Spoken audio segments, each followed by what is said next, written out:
Hello class, कैसे हो student? सब सुरक्षित और ठीक से हो ना? हम लोग रेजिस्टेंस के न्यूमेरिकल को सीख रहे थे और इक्विवेलेंट रेजिस्टेंस को आपको सिखाने की कोशिश कर रहे थे। किसी सर्किट का इक्विवेलेंट रेजिस्टेंस कुल प्रतिरोध कितना होता है, तो हमेशा केवल इक्विवेलेंट रेजिस्टेंस ही नहीं पूछा जा सकता है। यहाँ आपसे पूछ लिया गया कि इसमें कितनी करंट है, बताइए। क्या पूछा गया? इस वाले में करंट कितनी है? क्या पूछा गया है कि जो ऊपर वाला 2 ओम है उसमें करंट कितनी जा रही है। देखिए ये न्यूमेरिकल कैसे सॉल्व किया जाता है। फर्स्ट ऑफ ऑल देखिए ये दोनों आपको पैरेलल दिखाई दे रहे हैं, समांतर क्रम में। तो पैरेलल के लिए आपने लिखा 1/r is equal to 1/r1 plus 1/r2, यानी इसको हमने r1 ले लिया और इसको r2 ले लिया। हमसे पूछा गया था क्या कि r1 में करंट यानी कि धारा कितनी है, हमसे ये पूछा गया ना। अब देखिए 1/r 1/2 प्लस 1/2 दैट इज कितना आया 1/1, यानी r इज इक्वल टू कितना आया, r इज इक्वल टू आपके पास आया 1 ओम। यानी इस सर्किट के पास टोटल रेजिस्टेंस इक्विवेलेंट रेजिस्टेंस तुल्य प्रतिरोध 1 ओम है।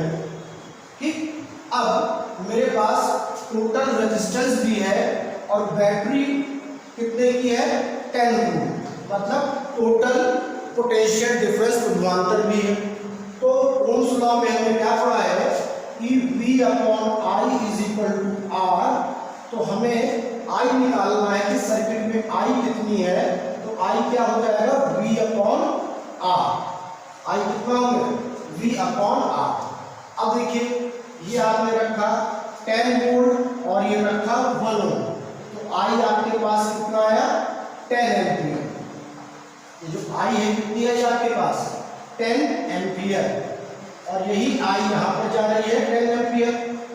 अब यहाँ पर थोड़ा सा हम बदलाव करेंगे।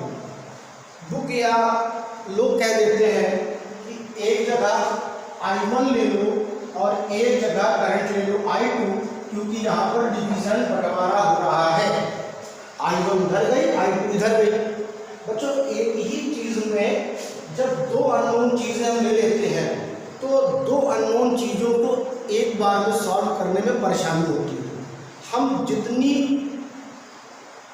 अननोन चीजों को कम लेंगे उतना हमारा टाइम, कैलकुलेशन और दिमाग दोनों बचेगा। हम I1 और I2 नहीं मान रहे, हमने कहा कि उधर करंट गई I1, तो इधर करंट कितनी है। सिंपल सी बात है, I में से I1 निकाल दो। मेरा समझ रहे हो?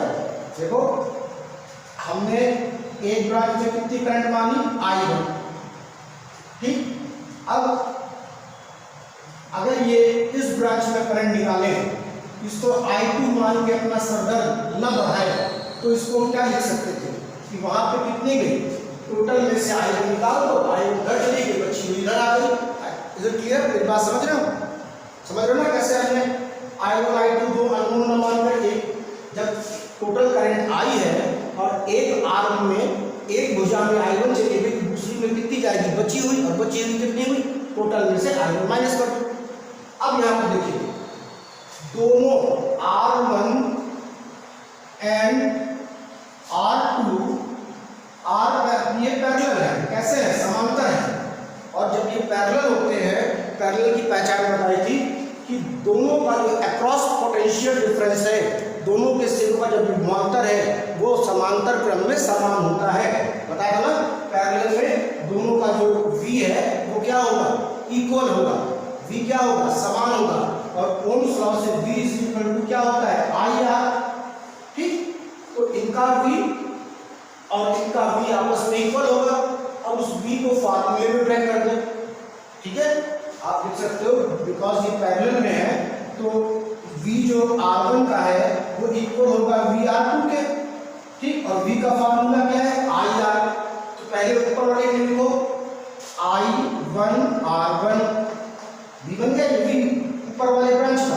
अब नीचे वाले में क्या होगा IR, नीचे में I कितनी आ रही है I माइनस I1 और R2।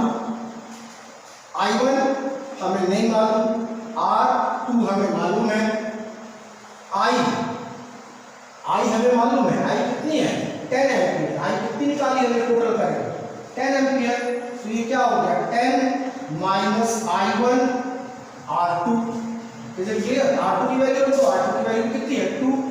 तो ये हो गया 2I1 इज इक्वल टू, इसको देखिए कितना होगा 20 माइनस 2I1, 2 को अंदर ले आए। अब I1 को एक तरफ करिए तो 2I1 ये प्लस में हो जाएगा, 2I1 इज इक्वल टू 20 और ये कितना हो गया, ये आपके पास हो गया 4I1। कितना हुआ 4I1 और इधर कितना है 20। तो आपको यही I1 बताना था, तो I1 कितना आ गया 20/4 that is 5 ampere. Is it clear? I1 I2 दो अनमोल लेके सरदर्द बढ़ाने के बजाय हमने क्या किया, किस तरीके से निकाल लिया। ठीक, तो ये तरीका आप कर लीजिए। अब यहाँ पर एक दूसरी चीज देखिए, एक न्यूमेरिकल मैं आपको देता हूँ, ये आप करिएगा। अब आपको एक न्यूमेरिकल मैं सजेस्ट कर रहा हूँ, इसको आप करके मुझे इसका आंसर आप भेजेंगे। ये है 1 ओम। Is it clear? चलो 2 कर देते हैं, 2 ओम 2 ओम और एक रजिस्टर हमने ये और लगा दिया 1 ओम।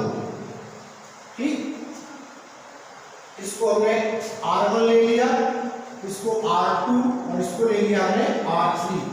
आपको निकालना क्या है, फाइंड द करंट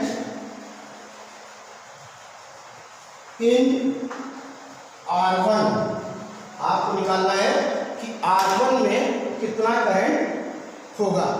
इसको सॉल्व करके फेयर में करने से पहले इसका आंसर आप कमेंट बॉक्स में लिखेंगे, फिर फेयर करके उसको मुझे भेजेंगे कि गलत ना हो। Is it clear? तो एक मेथड आप इसको आज ट्राई करेंगे। रेजिस्टेंस के न्यूमेरिकल बड़े आराम से हो जाएंगे, कोई दिक्कत नहीं आएगी। बस आप एक एक करके फॉलो करिए, तरीके को, मेथड को फॉलो करिए। ओके बच्चों।